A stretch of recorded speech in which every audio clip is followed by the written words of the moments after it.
Hey everybody, Donny Turner here with the Buying Tampa Bay podcast. So if you guys tuned in last week, then you know that we actually just wrapped up our last series, the Nuts and Bolts series on, how to be a property manager. So with this next series, we thought we would go into what we would like to call the Pro series.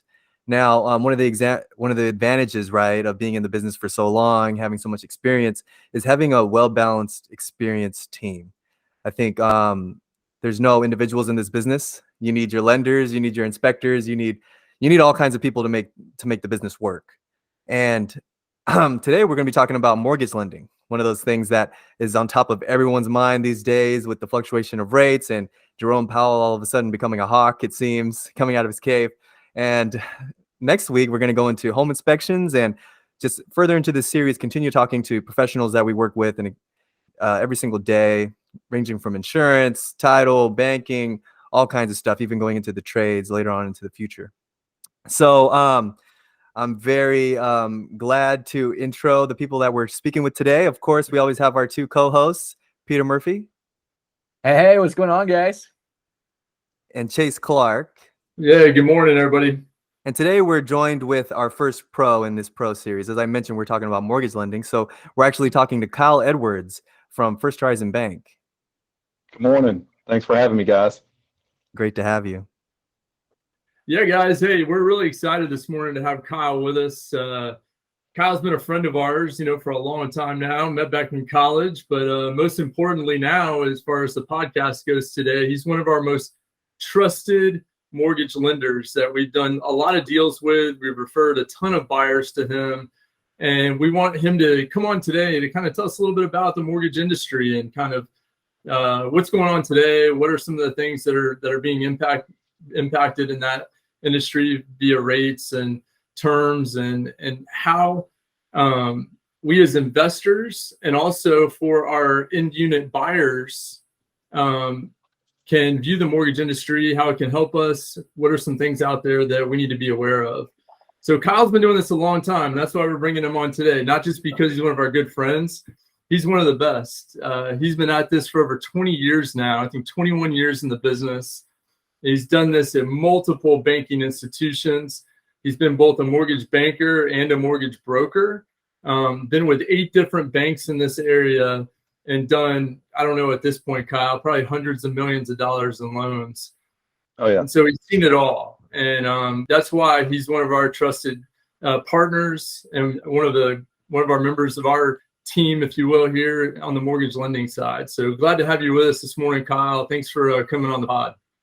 Absolutely. Appreciate it again. Thank y'all for having me. I'm honored and excited to talk with you guys a little bit about mortgage lending and what's going on with the markets right now. It's obviously extremely volatile, right? A lot of unprecedented things that are happening in the markets right now. I know Donnie had mentioned Jerome Powell getting hawkish, and there's definitely a pivot earlier in the year till now. So a lot going on, and a lot to take in, and how we can get ourselves better positioned in the future and now for in the future. So excited to talk about that this morning.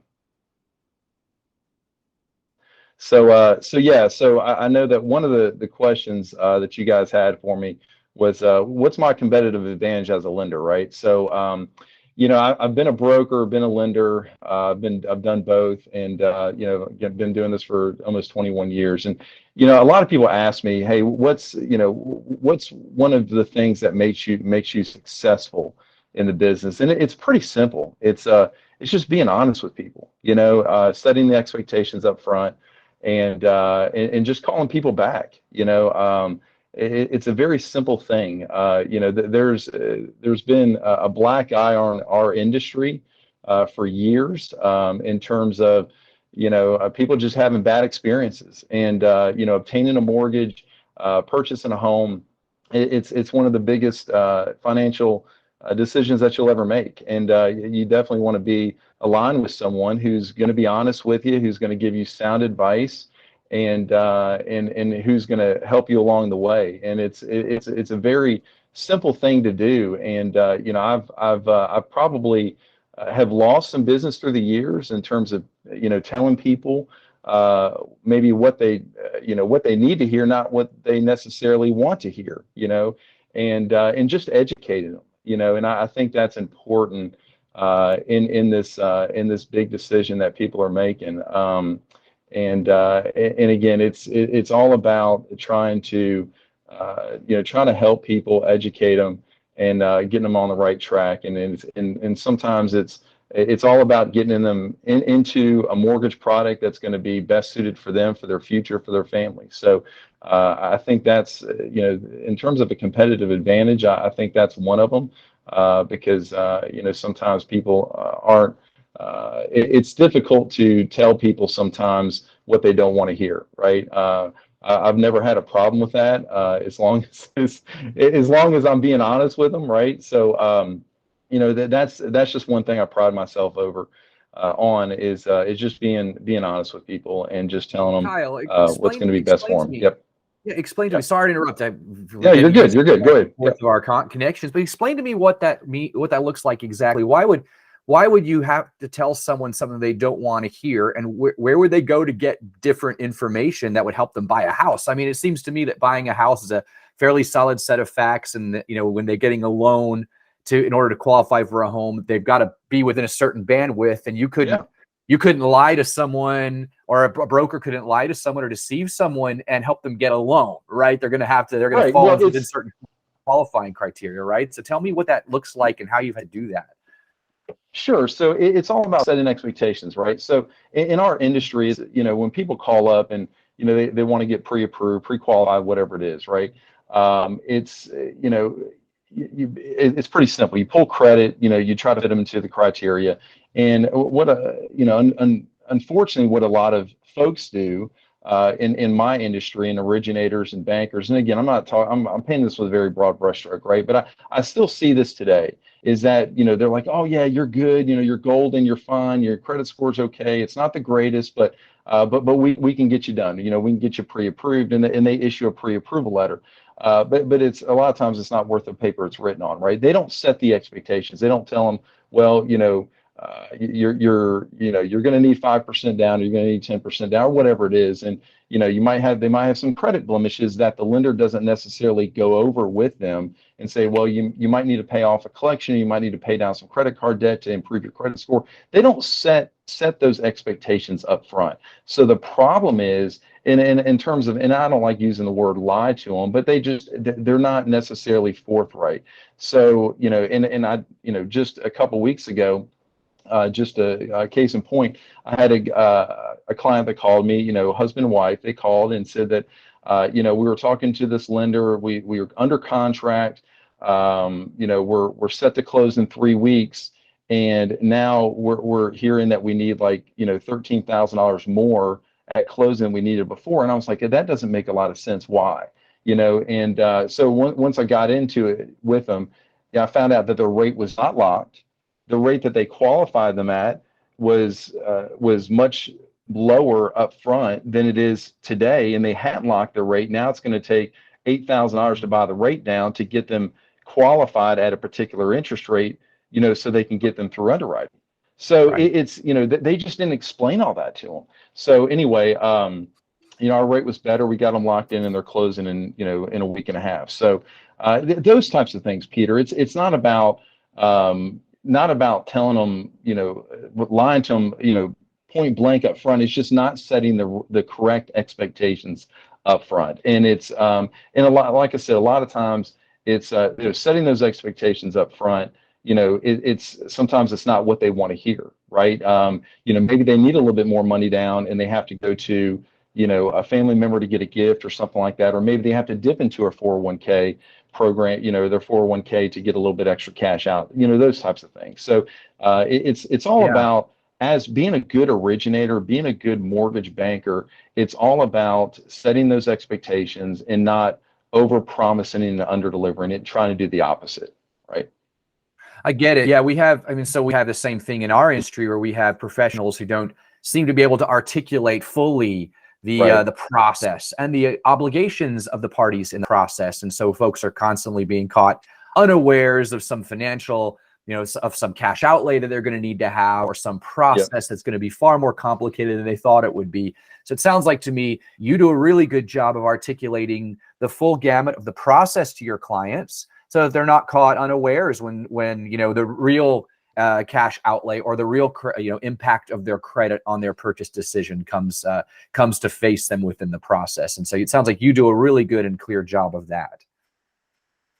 Yeah, and I try to, and the thing is because of the experience I have in the industry is I almost try to underwrite the loan up front, right? And we all have, all banks, all lenders have automated underwriting systems that you plug the data into, you run it through the system, you pull credit, and you get an approval, either approval or what they call a refer or a denial. But I try to look at all the gotchas up front, right? All the specific details of the loan application, and try to hedge off any potential issues that I might see, and setting those expectations up front.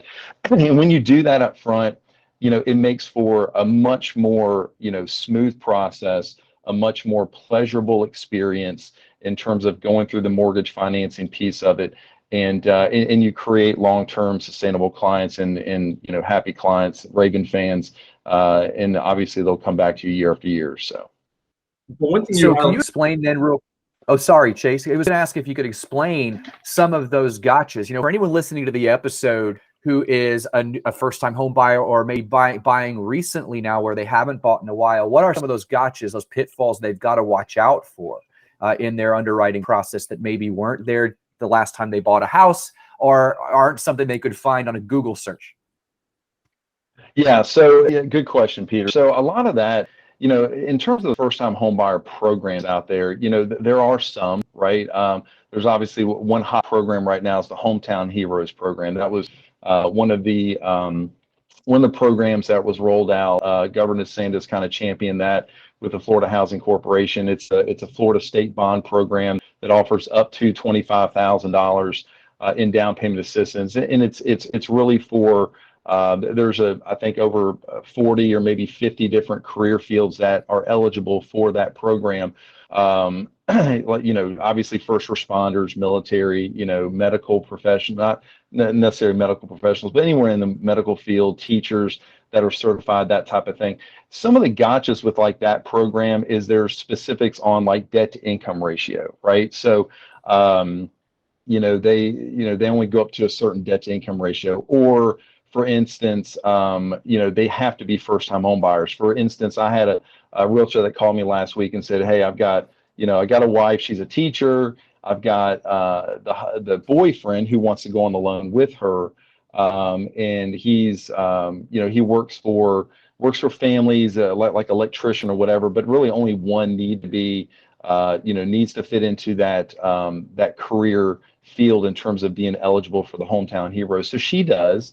But he was put on the deed of his father's home when his father went to, not necessarily on the deed, but he was on the mortgage to help his dad qualify for a cash out refinance. So that was one question that I got into. I'm like, well, are they first time home buyer? Yeah, he's never purchased a house, but no, you have to be a first time home owner. But in that particular case, he was not on the deed.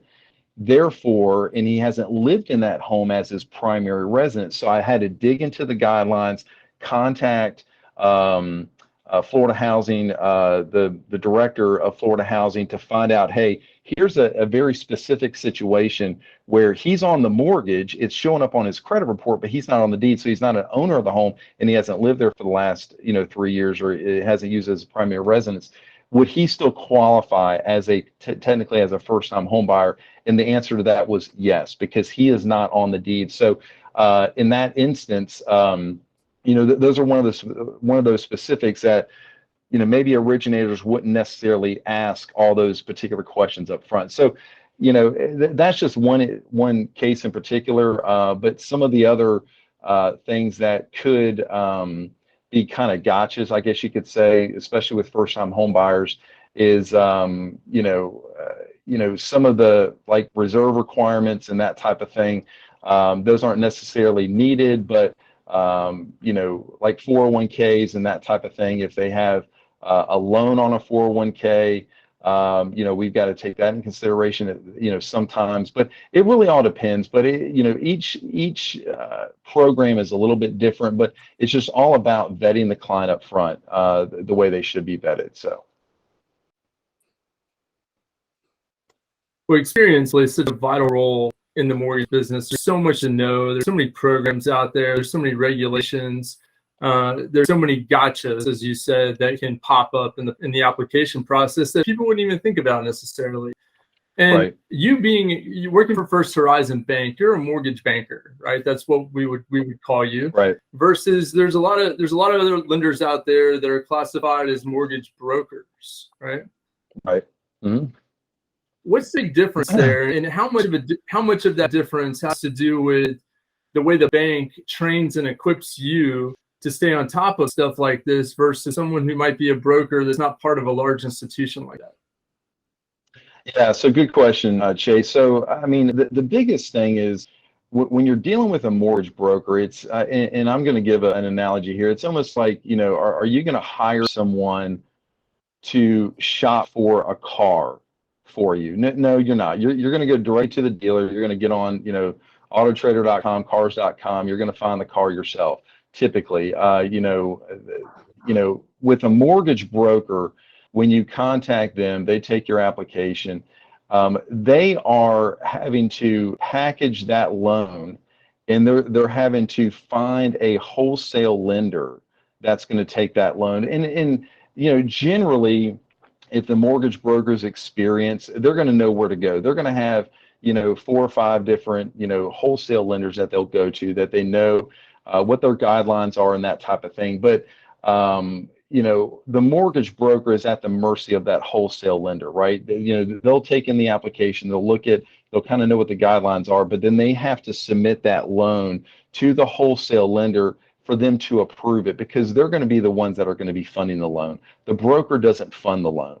And I know one thing that brokers always say is like, yeah, we got a bunch of different lenders that I can go through to find you the best deal, to find you the best interest rate. And, you got to keep in mind that not only does that broker need to get paid, but the lender needs to get paid as well. That's funding that loan. So in reality, when you go through a mortgage broker, you're usually going to pay more for that loan than you would if you went through a bank. Okay. And that's typical. And that's usually the case. In some cases, that's not. Sometimes the mortgage broker might have a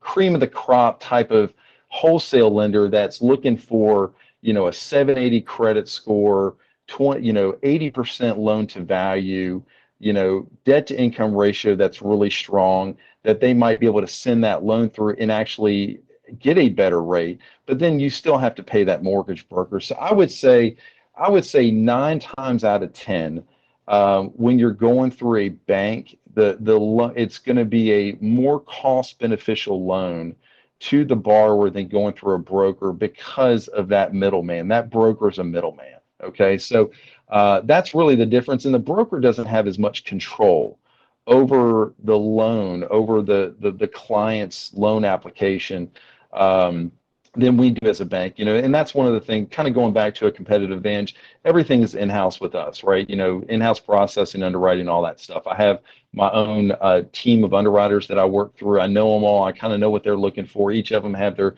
different niches in terms of what they are strong at and what they look for and that type of thing. But like I said, it's all pretty much vanilla guidelines, but it's all about having control and knowing what's going on with that loan application through the process, through that 20, 30-day process, and being able to keep in touch with the borrower and knowing where that loan is, and if they call, hey, how are we doing, and knowing exactly what's going on and being able to give them that feedback so they feel comfortable in this this big purchase that they're making.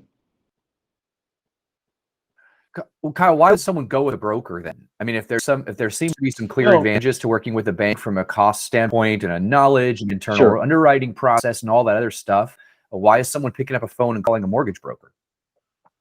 Well, it's a relationship. I mean, maybe maybe the real estate agent has a relationship with a mortgage broker. Maybe it's a friend of the family or something like that. But I will tell you that the one thing that mortgage brokers have that we don't have, one of their advantages is they do have access to private money, and we don't. We have portfolio lending, we can do portfolio loans and that type of thing.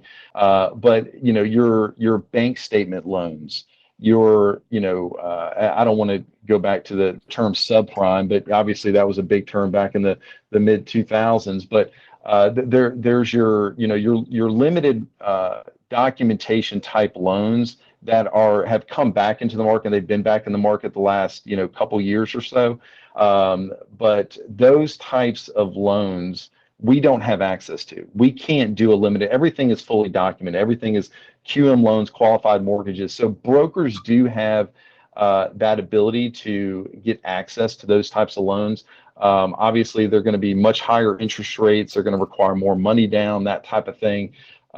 So they do have access to, different programs and products that we necessarily won't have access to. So that's really I think the only reason why someone would go with a mortgage broker over a mortgage banker.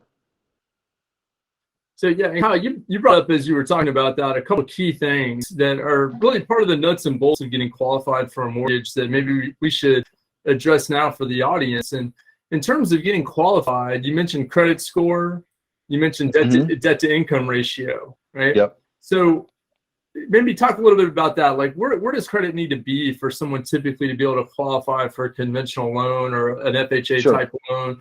And what kind of debt to income ratio do they need, and what's considered in that calculation? Yeah, good question. So yeah, your normal conventional loans, the minimum credit score is a 620. Okay, that's the minimum. Now, to be quite honest with you, do I see many 620 credit scores getting approved going through the automated system? No, I don't. That's the minimum that Fannie Mae, Freddie Mac requires. Usually, if you've got that low of a credit score, you've got to have a pretty big chunk down. I mean, we're talking at least minimum 20%, sometimes 25, 30%, and have reserves, which 1 month reserve is 1 month of a mortgage payment in your account, in liquid assets after you close. So, if you need, 50,000 at closing, your mortgage payment's $2,500 a month. 1 month reserve is $2,500. Okay, so someone typically that has a 620 credit score, there's a reason why. It's credit blemishes in the past and that type of thing. But so that's the minimum. Because 800 is us, right? 800 credit scores go up to like 850, right? I mean, the highest credit score I've ever seen is like in the 830s, and that's someone who's pretty old, who's had perfect credit their entire life, right? So. But yeah, 620 is the minimum. I mean, an average credit score, I mean, I would probably say is probably right around 715. That's an average, and that's a pretty good credit score. I mean, to give it like a letter grade, 620 is going to be D. That's like a D. I mean, 640, and there's buckets, right? So. Like 620 to 640, that's going to be like a D plus credit score. 640 to 660 is like a C minus. 660 to 680 is like C plus. 680 and above is going to be in your B range. 700 is going to be B plus. 720 A, and then 740 is A plus. Okay, so just to kind of give it a grade average, but and I think your other question was like debt to income ratio, right? So yeah, what's all included in the calculation? Yeah, all included. I mean, it's going to be your proposed mortgage payment, and whatever liabilities are shown on your credit report. So car payments, minimum credit card payments, student loan payments, other installment debt. You take all of those, add those up with the proposed mortgage payment of the home that you're looking to buy. You take all of that, divide that by the borrower's gross income. So that would be, if you got two borrowers on there, take their gross income, and that's where you get the debt to income ratio. And average, Fannie Mae says the maximum debt to income ratio is 43%. We can actually go up to 50% if they've got decent credit, and they're putting 5-10% down. we have that flexibility to go up to 50%. And again, that's with automated underwriting approval as well. So, it's, Kyle, so that it means 50% of your check every month is going to pay existing debt. That's what a 50% debt to income ratio means. that is absolutely correct. And you can go up that high. Now, does that mean including the mortgage payment you're getting ready to take on? Is That's that correct. included in that 50%? That is correct. Yep. All right. So the bank is saying you should have at least double the amount of money of all your debt obligations and income every month for your household in order to qualify for a mortgage. Yeah, that is correct, and that's on the high side, right? And I wouldn't necessarily, tell someone, hey, yeah, you're good, you're approved with a 50% debt to income ratio, even though I can't approve them. You might be setting the borrower up for failure, right? So if you do it that way, but in those cases where someone's up to it like a 50% debt to income ratio, and you can actually go higher than that on VA and FHA loans. I mean, we can go. I've been able to qualify folks at 60% on a VA loan and 55% on the FHA. Now, again, you don't want to set the borrower up for failure, but at the same time, in those cases, it's usually where you have like a spouse that has bad credit. They've got good income, but they don't have enough, their credit's not good enough to credit qualify. So they can't really go on the loan. So you've got one borrower that's, really qualifying on their own, but in the back of your mind, and they know as well that, hey, I've got another, 80 grand of, income here that's going to go towards helping to pay this mortgage, right? So in those cases, I feel a little bit better writing those loans than I would on someone who doesn't have, a spouse or someone, that can, that has a little bit of a nest egg there in terms of, other income coming in per month. So. And so with right now, as of April, Zillow is telling us that here in Tampa Bay, the median home price is around $400,000, just shy of that, like $398 and some change. What do you typically see that a household needs in gross income to be able to afford a $400,000 home right now? Yeah.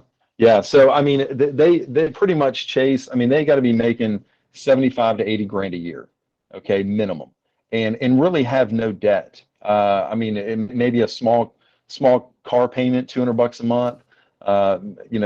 Minimum credit card payments, $25, $50 a month. So they've got to be making 75 to 80 grand a month.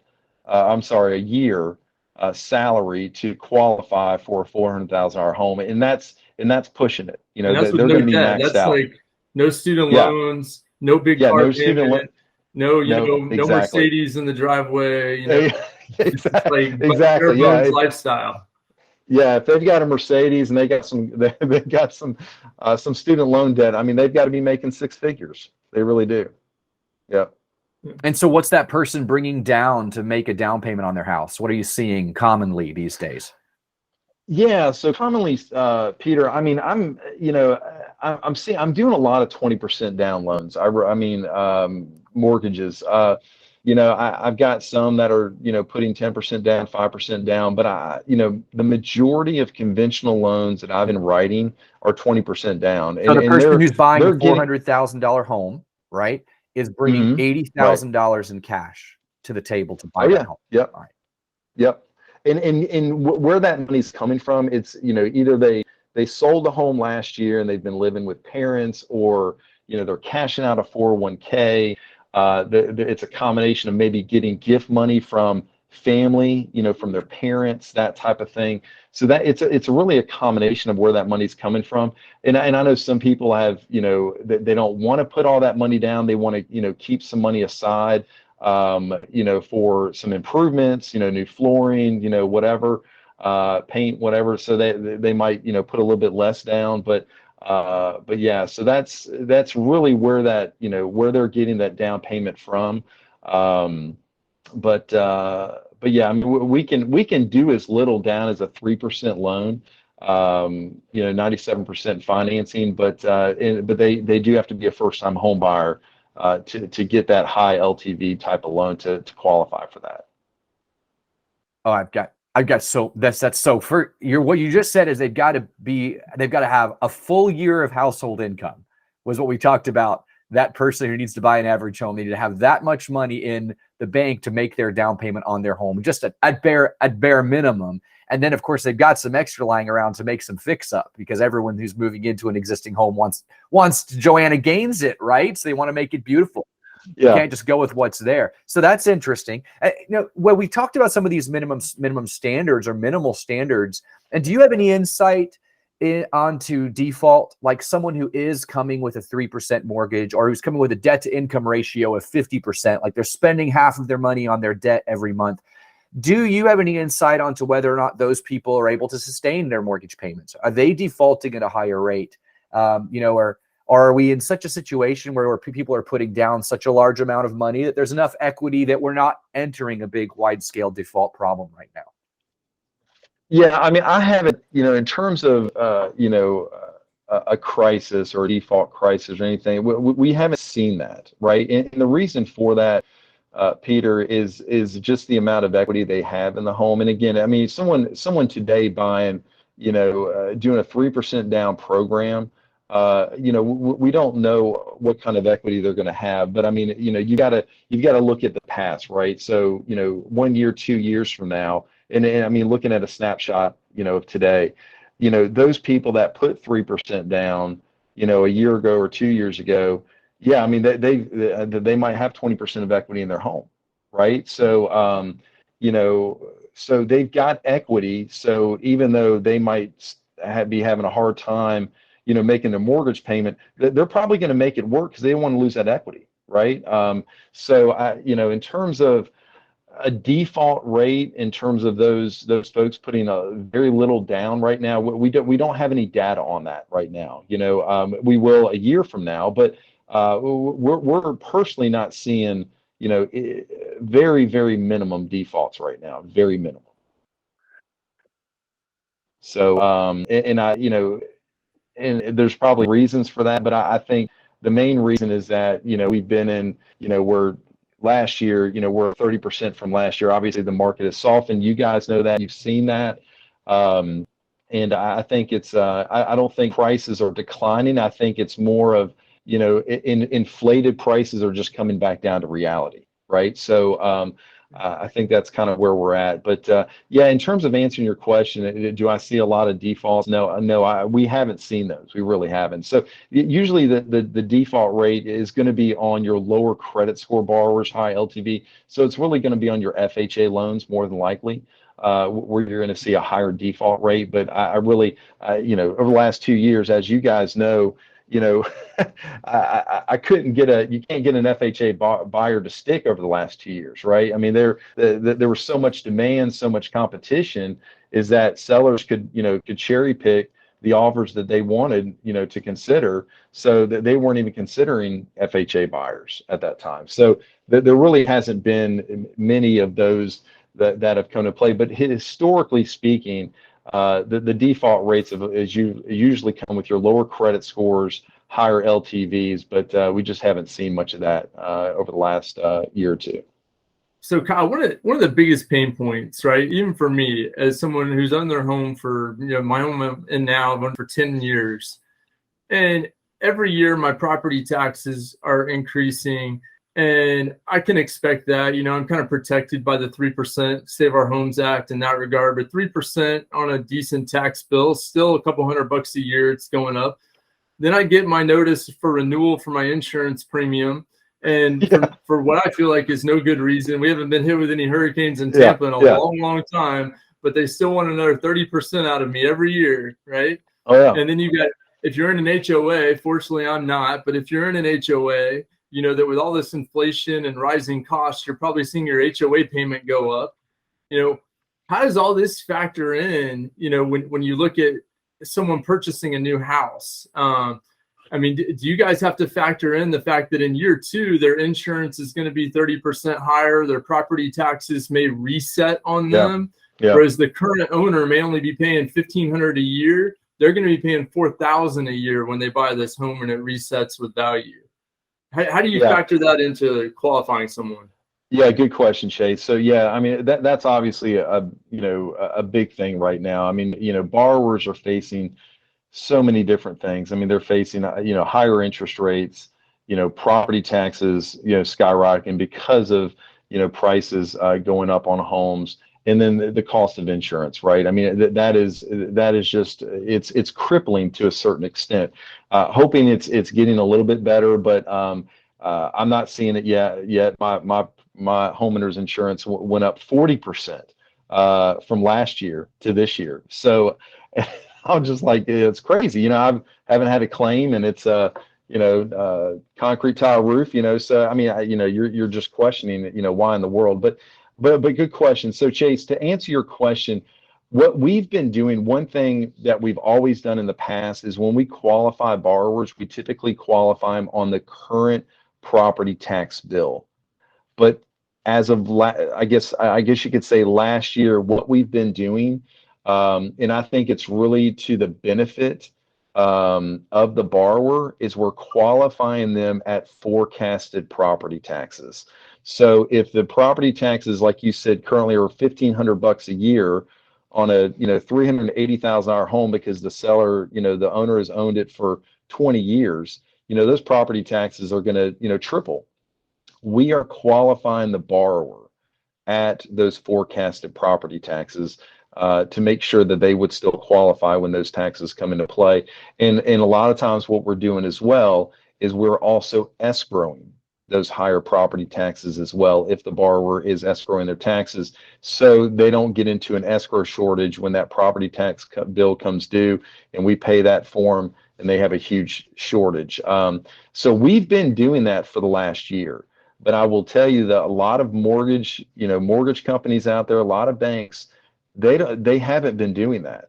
So yeah, that's going to be a big issue come, the end of this year, because, folks who bought homes, beginning of the year, in that scenario, their property tax are going to triple their mortgage payment when it's, to cover that escrow shortage and for the forecasted taxes. That mortgage payment might go up $600 a month. How are they going to afford that if they were at a 50 back end ratio, right? So there goes the Mercedes. Yeah, there goes the Mercedes, right? So the thing is, but they're going to have equity, in a lot of, and you're thinking to yourself, probably, was that going to create a foreclosure crisis? And I think we're going to see some foreclosures next year, but I don't think it's going to be anything that's going to be ongoing, or it's going to be considered a crisis or anything. I think folks they're going to find a way to make that mortgage payment. I really do feel that way.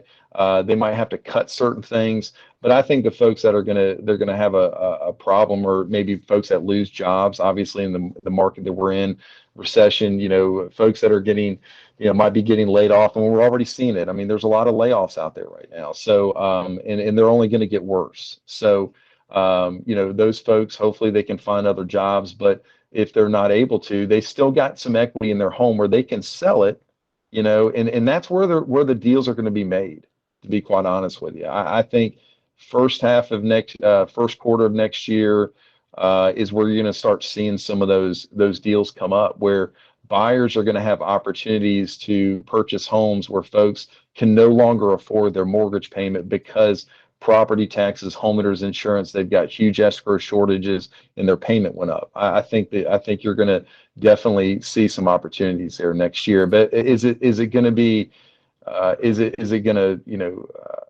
going to flood the market with a huge surplus of homes? I don't necessarily think so, but I think there will be some. Yeah, you're far more likely to see some serious impact in consumer spending if what we see is an increase in housing related expenses, but equity. You'll see people cutting back on that Mercedes or on that eating out. And so if there is a first market impact, it's likely to be on the consumer side or on the good side, and not on the foreclosure side the way it was last time. So that's good, right, for housing. Talk a little bit more too, Kyle, about rates. Now, you and I, Kyle, I was in the gym the other day, and Higher came on my playlist. You know that Creed song from like 1,000 Oh, I years love it. ago? Oh yeah, that's one of my favorites. Well, it is Absolutely. your favorite because you and I jumped out of an airplane together about 20 years ago, and Yeah, a before little we bit had longer than kids, that. and you had Higher, I think, playing on your recorded soundtrack. So now the reason I bring all that up is because interest rates are higher right now, right? But not as high as I bet they would be. Kyle, I remember betting you at the start of the year that we would see interest rates in around 6% or so. Now, we don't actually see interest rates of at 6% here in the Tampa Bay market, but we have seen them elsewhere. So I would like to call a victory on this bet. So tell me a couple of things. Why are we not seeing interest rates of 6% yet in Tampa when we're seeing them that high in other parts of the country? And how is 6% affordable? Is that an appropriate interest rate? Where are interest rates going? Are they going to come down and soften now that we're in this inflation crazy market with JP, boosting the importance of controlling inflation? So give me wax philosophical, please, on skydiving and interest rates. All right, so a couple things. Yes, we did make a bet a few months ago about where interest rates would be, and I want to preface this by the end of the year. We're not there yet. We still got 3 months, Peter. So you mentioned rates aren't at 6%, Peter. As of yesterday, they are now at 6%. They are. So, but no, it's not. It's not. Hey, we haven't hit the end of the year yet. So, but I will say 3 weeks ago, I locked in a client at 4.875. So that was just 3 weeks ago. Today, and it's 11:30 now, rates are out, but I would predict that rates there are probably at 6.125. So that's a point and a quarter swing from 3 weeks ago. Okay. So it is remarkable. It really is. So, and I'll tell you, is that affordable to buyers? And to answer that question, it's really not to folks that were qualified, that were pre-approved, 6-8 months ago. Beginning of the year, rates were between 3 and 3.25. So now, I mean, we're 3 points above that.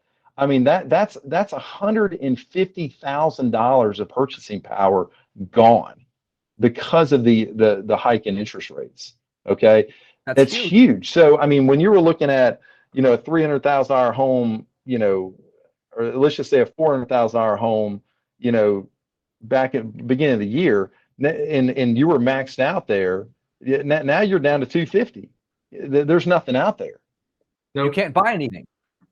You can't buy anything, even townhomes, and then you factor in the HOA dues. So, I will say it's been a rough couple days, and I know the information that I have, it's not gonna hit the press for another week or so. But stocks got crushed yesterday. The big thing that came out in why we've seen this this change just over because rates probably Friday of last week were at 5.75. Now we're at probably 6 and 8. Is the PPI number came out. We were not expecting the PPI, the producer price index, which is basically, it was much hotter than expected. That it's a measure of the average change over time in prices paid by the consumer. That's what that is. So you're factoring in with the CPI, energy costs, food costs, housing costs, that type of thing. That number increased by 0.6 of a point. Okay, much higher than we expected, and honestly, next month it might even be higher. So that's basically saying that we were hoping inflation was getting under control. Right now, it's not. It's not under control. So the markets are very fickle. Because of they're just not sure what the Fed's going to do. Now, the Fed's been very, like I said, very hawkish. About fighting inflation. Obviously, they have to. Okay.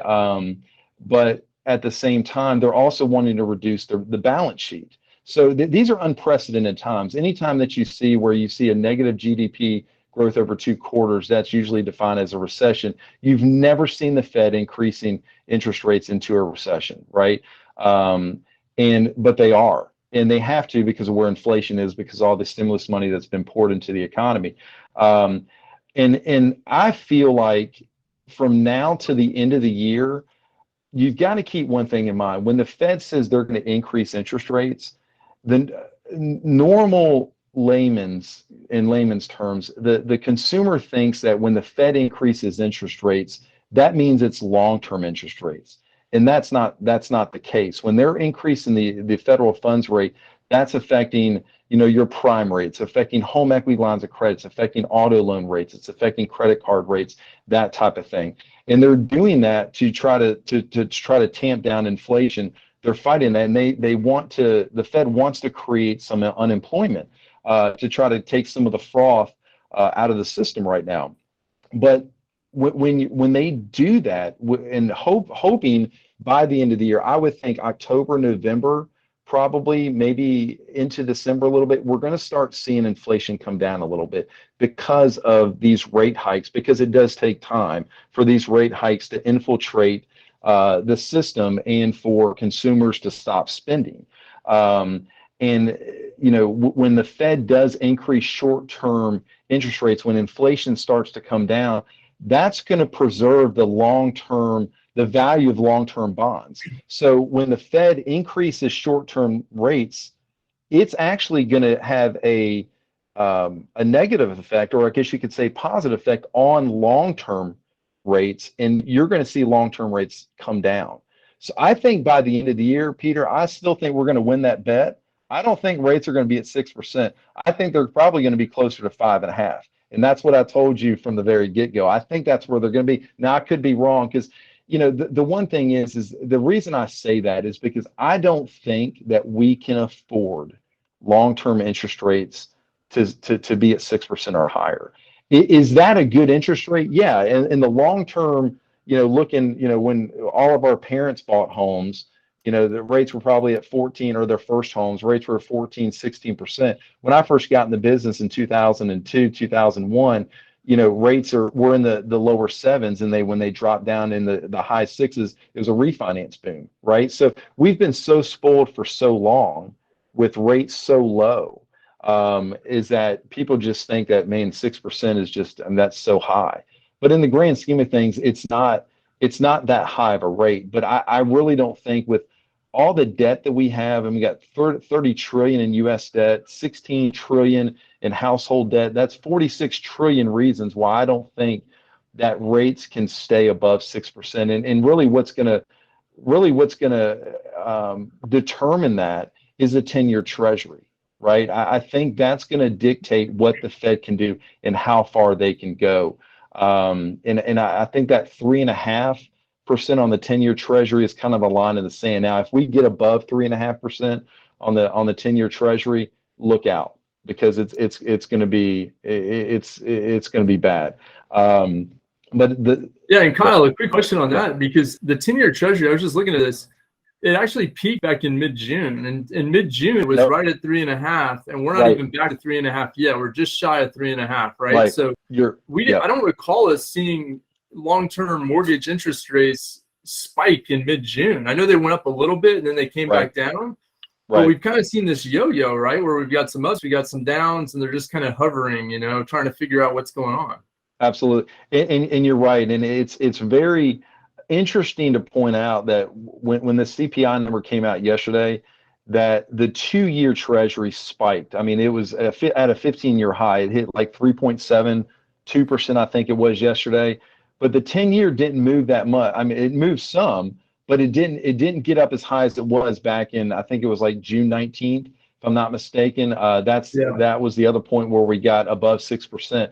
So that 3.5%, I think that's a line in the sand, and I think that's going to dictate how much the Fed can do, to be quite honest with you. But I do think, next week, I think the Fed's going to increase short-term lending 0.75%. I mean, there's actually over a 30% chance that they might increase it a full 100 basis points on short-term lending. But again, that's going to benefit the overall long-term bonds, okay? Because it's fighting inflation, and inflation is the arch enemy of the bond market. So I do think, and there was an article that came out a couple weeks ago, maybe 10 days ago.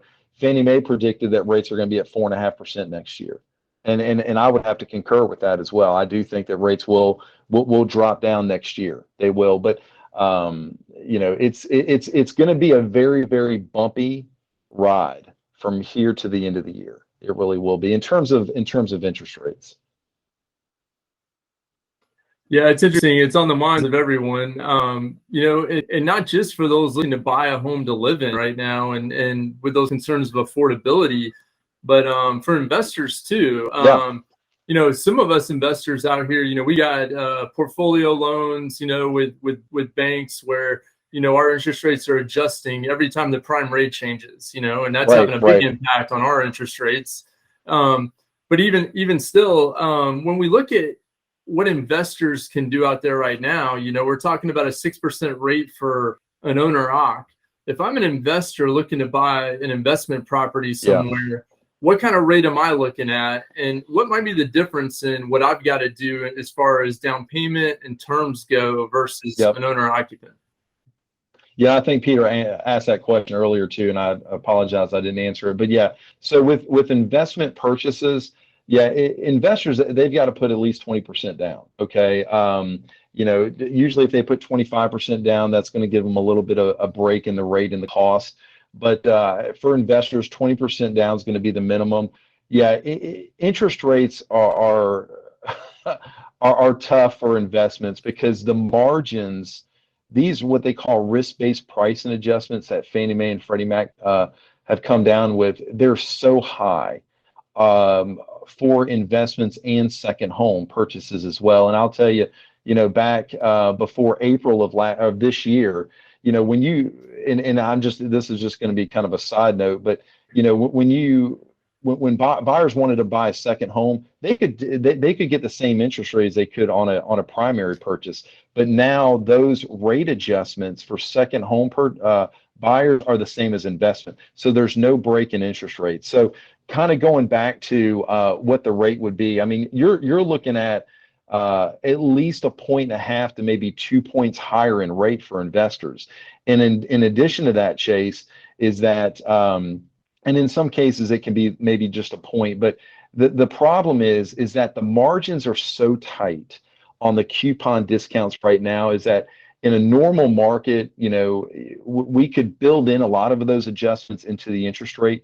But now, since the margins are so tight, what investors are having to do, the rate might not be 2%, it might only be 1%, but they're having to pay like 2 points in terms of a discount fee towards their closing costs, to offset those risk-based pricing adjustments. So, if it's a $300,000 loan, 2 points is, 1 point is $3,000, 2 points is $6,000. So they're probably looking at a rate that's going to be, over 6%. Maybe, well, I guess if rates are at 6 1/8 now, 6 1/4, they're probably looking at 7.5% paying 2 points. That's the rate as of today. It's crazy. It's crazy. Yeah. So that's about where it's going to be. So and that's on a 30-year fixed rate, right? So obviously 15-year terms are lower interest rates and that type of thing. But ARM programs, that's one hot topic right now, is people getting into adjustable rate mortgages, because if rates are going to be lower next year, why not take an ARM? But the margins on those ARMs, they're not even worth looking at. So unless you're going with like a credit union and you're a first-time home buyer, buying, fit into that little box, you can get a pretty decent interest rate on an ARM program. But in terms of the normal, traditional, streamlined, adjustable rate mortgages, those margins, I mean, you're having to pay a ton of points to get the same rate as you would on a fixed rate. So it's not even worth looking at, to be quite honest with you. Yeah, that makes it a tough underwriting process for an investor, I guess. I mean, from a cash flow basis, even with rising rents right now. Yeah. With rising property taxes, rising insurance, and an interest rate 7.5%, maybe even 8%, with a bunch of extra money down on the acquisition side, hard to squeeze out really good yields right now on a lot of purchases that are financed. So we definitely see the investor activity slow down because of some of the constraints like this. Yeah, yeah, you're right, and obviously it's happening all over. I mean, with all borrowers. But the thing that I'm trying to articulate to home buyers is, when you're looking to buy a house, you're buying the home. Don't buy the mortgage, right? And in this environment, um, if you fall in love with a home, if it fits your family, if you can afford it now, purchase it, and then I mean, I guess the message of the day is better days are ahead. Rates are gonna get better, and they can always refinance it, right? As long as they've got equity. And I think we're still gonna see, home prices. I mean, obviously they're stable now. You are seeing some decline from your inflated prices. But I still think we're going to be, I mean, as you guys know, y'all see it, I think there's a lot of pent-up demand out there. There's still a lot of people that are on the sideline that have cash that want to buy a house, but they're unsure what's happening. They're unsure where inflation's going. They're concerned about their job. They're concerned about the recession fears. They're concerned about home prices. But I think once we kind of get through this rough patch, I think we're going to see a lot of that pent up demand kind of get back into the market, and that's where you're going to have some opportunities for investors as well. Because I think you're going to see a little bit more supply hit the market as well, and we've talked about a couple of those things that could be factored into that. So. Kyle, what are you seeing then, like for your own personal experience or an industry experience? You've suggested that affordability has dropped by $150,000 because of the movement of interest rates to 6%. You've seen you having to underwrite for future taxes and not present taxes. So the cost of owning homes have gone way up. Your affordability has gone way down. Have you seen just a crash in demand for new mortgages? Yeah. Has Oh, that absolutely. gone from like 100 to 0 overnight? Where's that for the industry? It's slow all over. I mean, the mortgage lending has fallen to a 4-year low. Okay, so and we saw that probably back starting in April, probably April and May. But yeah, my production is way down. It's way down. So I mean, I'm probably I'm not going to give any percentages, but yeah, I've got a little bit extra time on my hands. I can tell you that. So, but yeah, but it's across the board. It's everywhere, right? It's everyone. Everyone that I've talked to, everyone in colleagues that I've spoken with in the mortgage industry, folks, my team and with my company and my office, yeah, everyone's down. Everyone is down, and we're doing whatever we can to fight for each and every loan, right? And the people who are going ahead with closing on homes right now, are these, to the best of your knowledge, cash buyers? Are they people who are flush and well qualified, and it's just the increased cost is immaterial to them? Is it, who is it exactly who's proceeding with buying homes these days? Yeah, good question. So I think the majority of buyers that I'm working with and that I'm hearing, you still got you still got some cash out there. You still got a lot of cash transactions happening. And obviously I'm not as privy to those because they don't call me. They don't call you, right? So but at the same time, a lot of buyers that I'm seeing are folks that have to purchase or folks that have to sell. It's folks that are moving in state or moving out of state, and it's folks that a lot of the first time home buyers out there, they just they're in a position where they can't afford to purchase right now.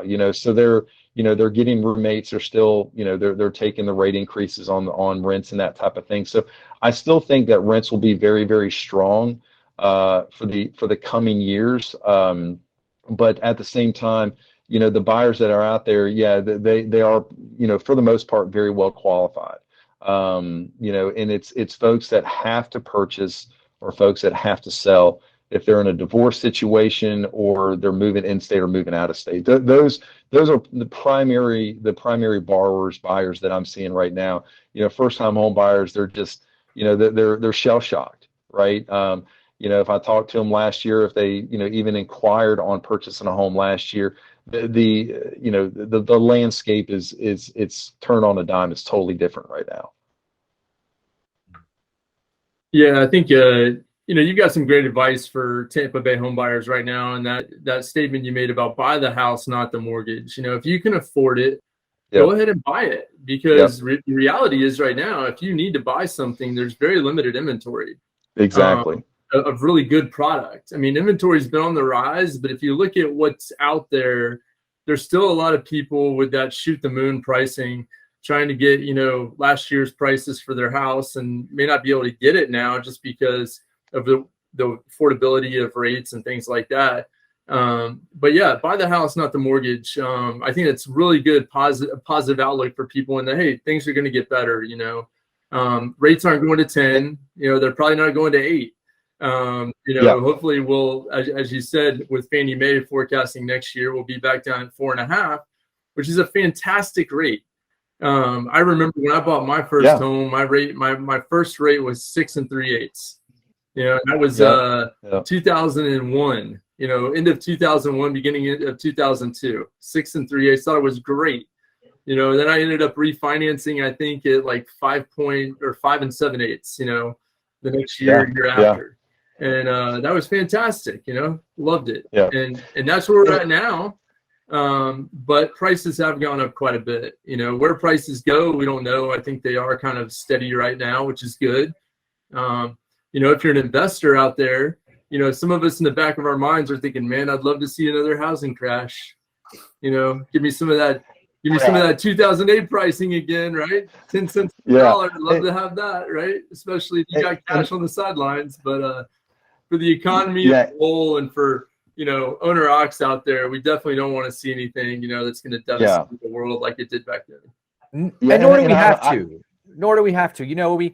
I think we've been around long enough to know that the market finds a way. Things seem unaffordable right now to you. If you're trying to buy a home, things seem like demand has dried up. If you're trying to sell, the market finds a way. The doomsday prognosticators are always wrong in the long term. There might be short-term pain and discomfort, but in the long term, things resolve. Prices adjust, incomes rise, new loan programs emerge, things change so that you're not on the sidelines anymore, right? And that's just my experience in being alive now for 43 years. It's my experience of being in this industry for almost 20, is that there will be evolution of the marketplace that will allow you, if you are determined to be involved, to be involved. And that's just the way that capitalism works. So welcome to America. You're in the right country. There will be change, and Kyle might be your guy to help you achieve it in the years ahead, it sounds like. Yeah, I appreciate that. And the one thing that you got to keep in mind too is in terms of when I said buy the house, not the rate, is that, investors, and especially folks that are buying a primary home, and especially investors as well, is that when rates do come down next year, when all of this kind of stabilizes, inflation starts to come down, when rates drop back down to the 4.5%, that's when this pent-up demand gets back into the market. Okay. And I think that, even if prices just stabilize and don't do much from now to the end of the year, when this demand gets back into the market, then you're going to see prices start to inch up, because obviously demand's going to increase. And I'm not going to say we're going to be right back where we were, 10 months ago, or even, 6 months ago. But at the same time, you're still going to be, in a seller's market, come next year. And like I said, folks that, get into a 6% rate today, they can always refinance it next year, because they're going to have equity, right? They will, so, and that's, I think that's one thing that I keep reminding myself of, is that this too will pass. It's going to get better, right? There's a lot of doom and gloom, like Peter said, out there right now, but we can choose to focus on that, or we can choose to focus on the good things that are happening. And like I said, this is a correction, with the way the markets are going, and hopefully the Fed gets the inflation under control, and then next year we're going to be in a whole lot different position. Yeah, so for the next 6 months or so, till we hit that sweet spot in February, March of next year, hopefully early Q2. Is what I'd love to see 4.5 come around February, March. That'd be fantastic. After the midterms have settled in and all that, that'd be great. But until then, what do we got to do, right? We got to keep our heads in the game. Whether you're in mortgage lending, whether you're real estate, you're an investor, keep your head in the game. Look for opportunities, because there's always opportunities, no matter what kind of market you're in. You'll find something out there, and just be ready for these forecasted scenarios to play out, and try and plan for that. Whether you're looking to buy a house, maybe you're going to put that off for the next 6 months because 4.5 makes the kind of house you want to buy affordable, whereas 6% makes it out of your price range. I don't know. But continue to look for opportunities, because when that time comes, you want to be prepared for it.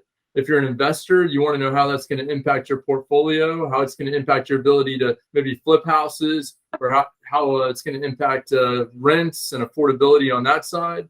And so a lot of stuff to be cognizant of right now, and a lot of market conditions to be aware of, news headlines to follow, lots of different theories out there on how to control inflation.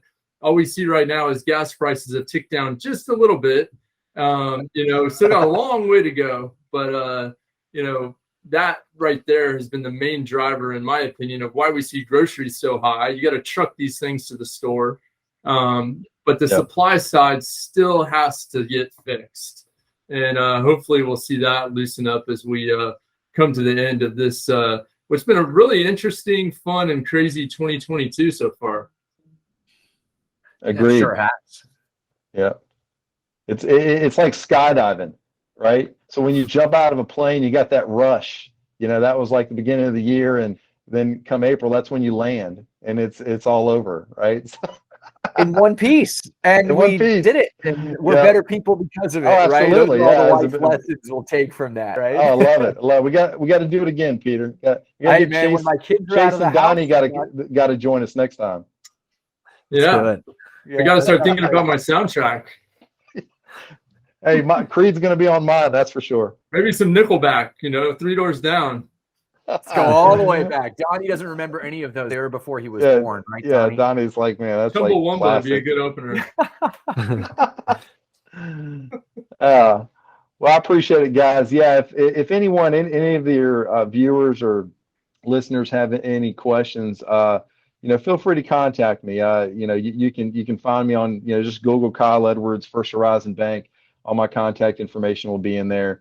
I'll be happy to discuss any questions that you guys might have, or just kind of educate you, talk to you a little bit. I'm not a high pressure sales guy. I like trying to educate people, and just trying to inform you, and give you the best advice that you can possibly get. So I'd love to talk to you. So just let me know. Beautiful. Thank you, Kyle. Yeah, thanks, man. Appreciate it, Peter. Highly recommend that. Take him up on his offer if you got questions. Find him on Google, shoot him an email. And thanks again, Kyle. Appreciate your time today. Appreciate it, Chase. Thanks, Peter. Thanks, Donnie. Y'all have a good day, man. Hey, everybody. Donny Turner again. I really hope that you got a lot of value out of today's episode. I'm sure I did. Just with, the current environment that we're in and everything else, and the slowdown in the market and everything, we know that, interest rates are always top of mind. I find it an incredibly interesting topic, and I hope you do as well. So if you are interested in professional property management and you want to know more about how to invest in the Tampa Bay area, if you're a retired landlord that, just wants to have a little bit of automation in your business to be able to grow its profitability and to be able to reduce your headache, check out HomeProp. Reach out to us. Chase, Clark, Peter Murphy, Donny Turner. We're always happy to talk. Our website is HomeProp, HomeProp.com. You can always email us. You can email me personally, Donnie at HomeProp.com, or Chase and Peter at their first names at HomeProp.com. And stay tuned to the series. We got a lot more coming.